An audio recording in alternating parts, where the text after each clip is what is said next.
Welcome back everyone to my Let's Play of Final Fantasy II on the Wii Virtual Console. Last episode, Sid outfitted the airship that we found in the Tower of Babel with plating of Mystic Silver, and that now will allow the airship to travel over the lava, which basically opens up the entire Underworld for us. We're going to start off by going to the southeast here, to a place that we weren't even told about. Coco the Smiths. This is the home of the world's greatest blacksmith, Coco Lally. Boss has lost his confidence. Well, the first time I played this game, I didn't know about this place. It wasn't until after I beat the game, it was just like fooling around, exploring, afterwards that I found this. And this is part of a side quest, and it's the reason why you were never able to get rid of the Legend Sword. I'm not going to make another sword. I can't even find the legendary or adamant. You notice sometimes when you get a treasure chest, and then it brings up the item menu, the items that are in gold are plot important items that you aren't allowed to drop, because then you can soft lock the game. And the Legend Sword is one of them. And you know, it's like, well, what's so special about the Legend Sword? It's in the first sword you got, but you know, it's not that important, it's not that strong. The reason why is because it ties into that sub-quest there, side quest I mean. Basically what we're going to have to do is we're going to have to find the adamant. Now, we know there's an adamant mine up on the surface near Silverton, and the miner there likes to collect tails. So the goal is to find a tail, and then take it to the miner, and then hopefully he'll give us some adamant, and then we can take the adamant and the Legend Sword to Coco there, and get basically the second best sword in the game. So, but it'll be a while until we can complete that side quest. We could go to an area to find the tail right now. The tail is in one of the 3 dungeons that are open to us here. We have this dungeon, which is the fairy dungeon, the Sylph dungeon, and then we have the Land of the Summoned Monsters dungeon, and then the Sealed Cavern dungeon where the last Dark Crystal is. This is the only dungeon that we weren't told about. This is actually the hardest dungeon out of all the dungeons. The monsters here are the toughest, they give the most experience, and the treasure in terms of like weapon power, the weapons are the strongest here. So that's one of the reasons why we're actually going to go do this one first, so we can get some of those good equipment. For instance, Nell is going to get basically the best boomerang in the game. And that'll help us out in the dungeon that the game kind of is directing you to go to, the Sealed Cavern dungeon. That'll help us, like I said, get through that dungeon, because there's these annoying mini-bosses. Basically, every time you open a door in that dungeon, you have to fight this mini-boss. So, help us through there. And then this cave, like I said, it's the toughest cave, and if you do the dungeons in the order that the game kind of wants you to do it, you're going to lose a party member, and you're going to have to do the Summoned Monster dungeon and this dungeon, the 2 tougher dungeons, with only 4 party members. So, we're just going to take out the tough dungeon here while we have a full party, and then that way, when we go back to the weaker dungeons, well, it doesn't matter if the enemies are giving less experience, because they are going to be, it's going to be divided amongst less characters. So, now one enemy that really makes this dungeon difficult is the Marlborough enemy that we're going to run into. Luckily, there haven't been many random encounters so far here. But that's why I kept all these ruby rings. I kept the 4 ruby rings that we found in the game, because the ruby ring prevents the pig status from taking effect on you. These Marlboroughs, they use an attack called Bad Breath, and it basically inflicts a whole bunch of statuses on you. But the way the game works on statuses, I talked about there's that status hierarchy, and Pig is the 5th status down. The highest one is KO, then Petrify, then Toad, Mini, then Pig.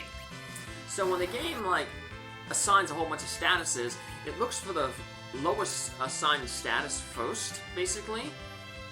And if you can resist a status higher than that status, the effect won't take place. So for instance, Bad Breath, one of the things it causes on you is the silence. Is the silence on you.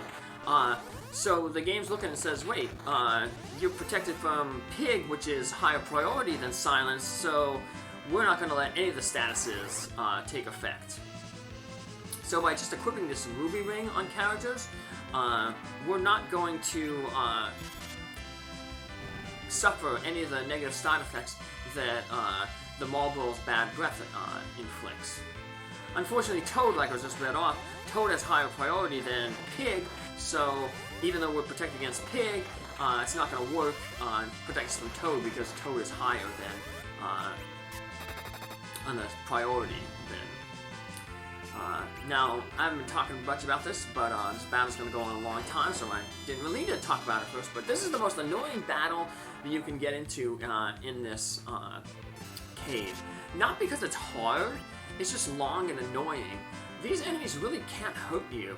As you can see, basically all they're doing is the Toads are casting Toad on random targets, and they do it every time the Toad Lady says, you know, hey, croak, my dears. And we charmed one of the Toads, so now it's just charming, it's toading the entire party. So basically this is just a battle where you just gotta, you know, wait it out, and just hopefully things ain't, hopefully you don't get unlucky and the same person doesn't keep getting toaded.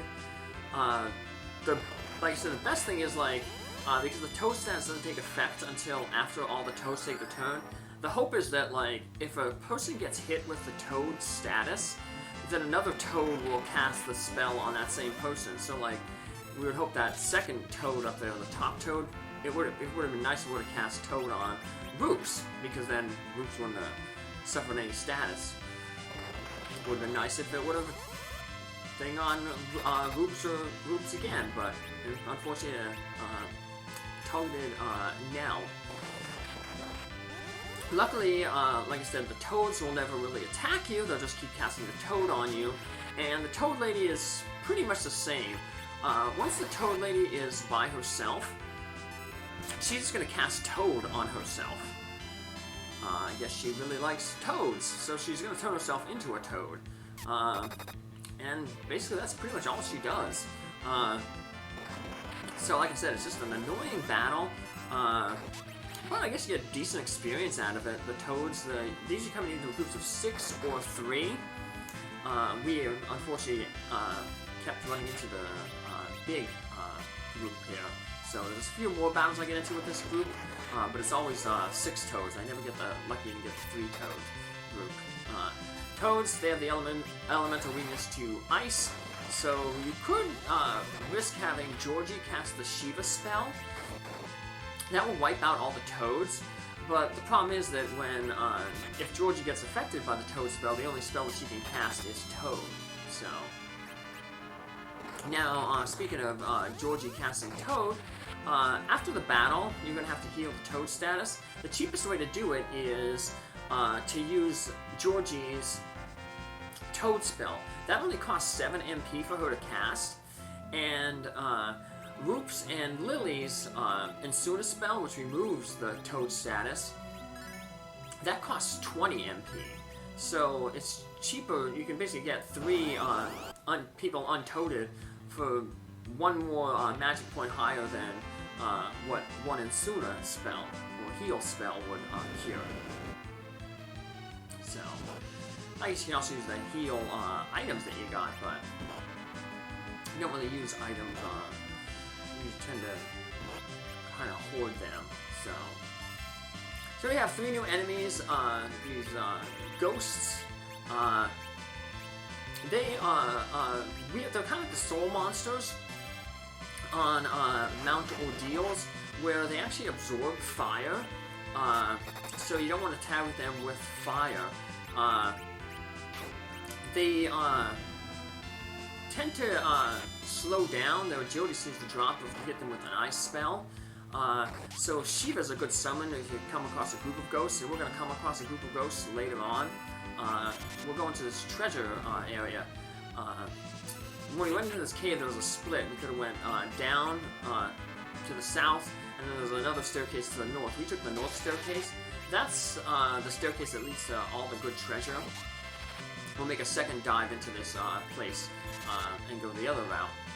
And then it'll lead us to this like house where the fairies live. We're going to see that house off to the side as we continue through this dungeon. But let's just heal ourselves up here. Another thing, the first thing that I played through this game too, speaking of just casting, saving MP, I was casting float on each character individually. The healing spell, just like a healing spell, you can cast float on the entire party at once for the same MP cost. So rather than spend 40 MP to float 5 characters, you can just do it once by selecting the spell, hitting the right arrow, and then that will target the entire party, and you'll cast it on everybody for 8, rather than spending 5 times as much. You want to cast the float spell on each new floor because these glowing tiles, when you step on them, you lose 50 hit points. Everybody in your party, so you can see that would really drain us.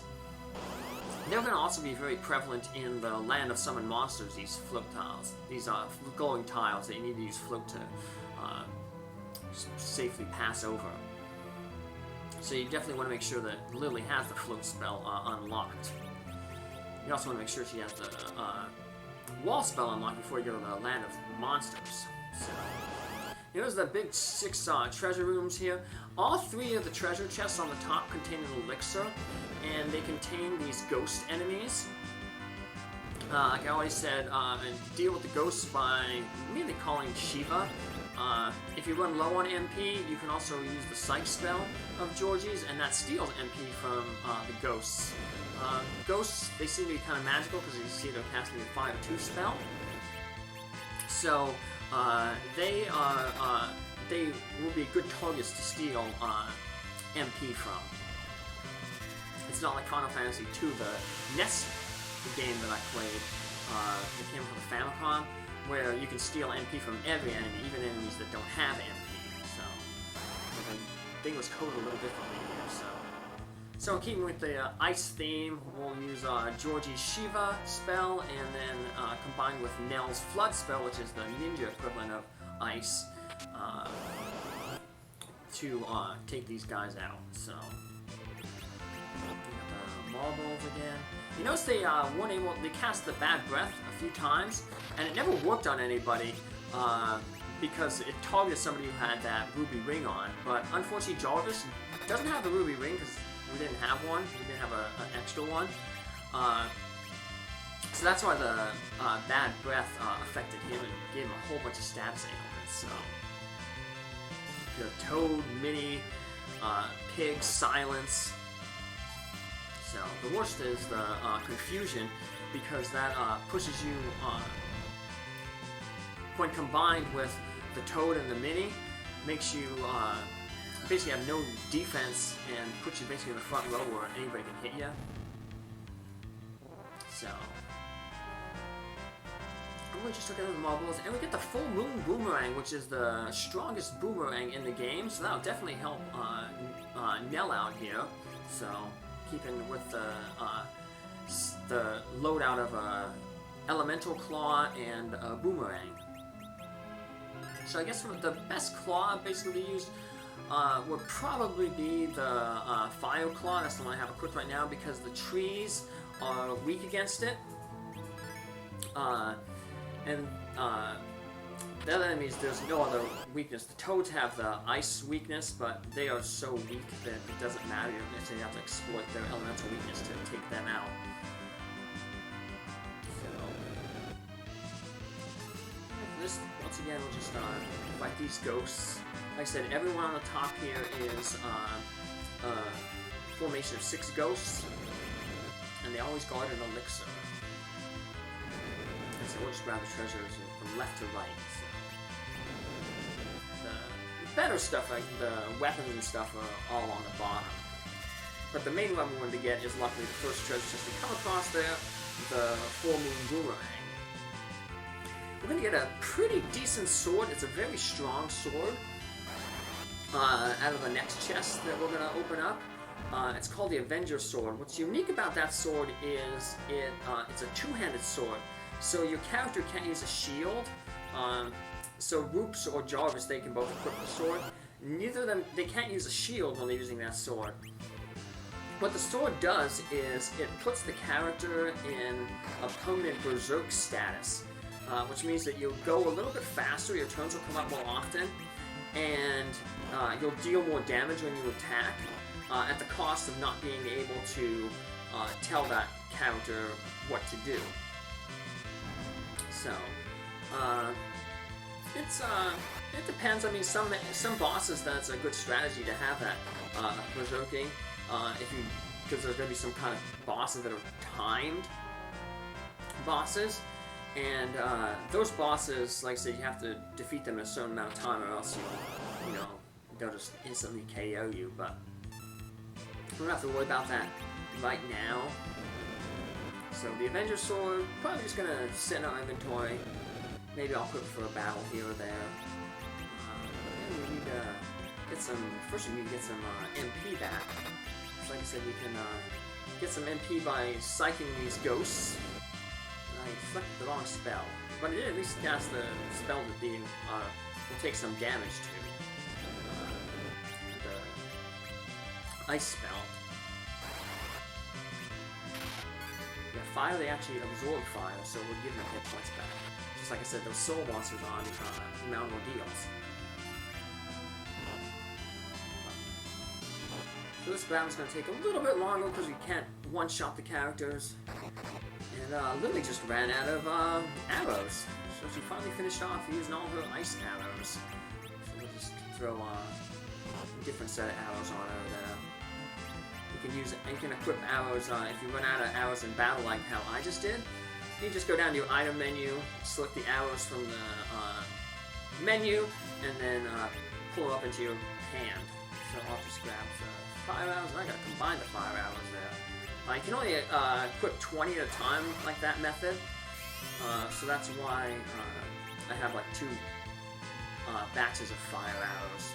The first batch was I de-equipped it during battle, back in the Tower of Babel, just put the ice arrows on. Like I said, I just finally ran out of. So, yeah, right now, just the main arrows here, just use any of the elemental arrows. The only ones you might want to save would be the lightning arrows, because eventually we're going to run into a dungeon where a lot of the monsters have weaknesses to lightning. So white arrows are going to be in the Land of the Summoned Monsters. There's quite a few monsters there that are weak to holy. So we're finally able to use out of white arrows, they're holy elemental. And then another thing would be the silence arrows are pretty good in the Land of Summoned Monsters, because, spoiler, a lot of the monsters there are going to be summon type monsters, where they summon another monster to help them, like those marionettes and the puppeteers. The silence arrows, they are effective against mages, so they do like quadruple damage, just like how, you know, when you attack a giant enemy with an ogre axe or with a charm claw. You have these centipedes. They can cast the quake spell, but since they're already floating anyway, it's not really a problem. You can get some Medusa arrows, and they can just, like Medusa, turn an enemy into stone, so. Alright, we finished that part of the cave off. We're going to come back here and finish it off. We're going to go down the other way. But an easy way to fix yourself up is to just fly back to the dwarf underground passage here and heal up by the pot. So, tents probably ain't enough to heal ourselves entirely right now. Cabins would, but by the time you open your inventory, pull out the cabin, use it, it's probably almost the same. It might be just a little bit faster than going back to that thing, but it saves you the use of the cabin, so might as well take advantage of the free healing while we can. So, and here we're going to park our ship and go in to explore the rest of the cave in our next episode. Take care, thanks for following along, have a good day, bye.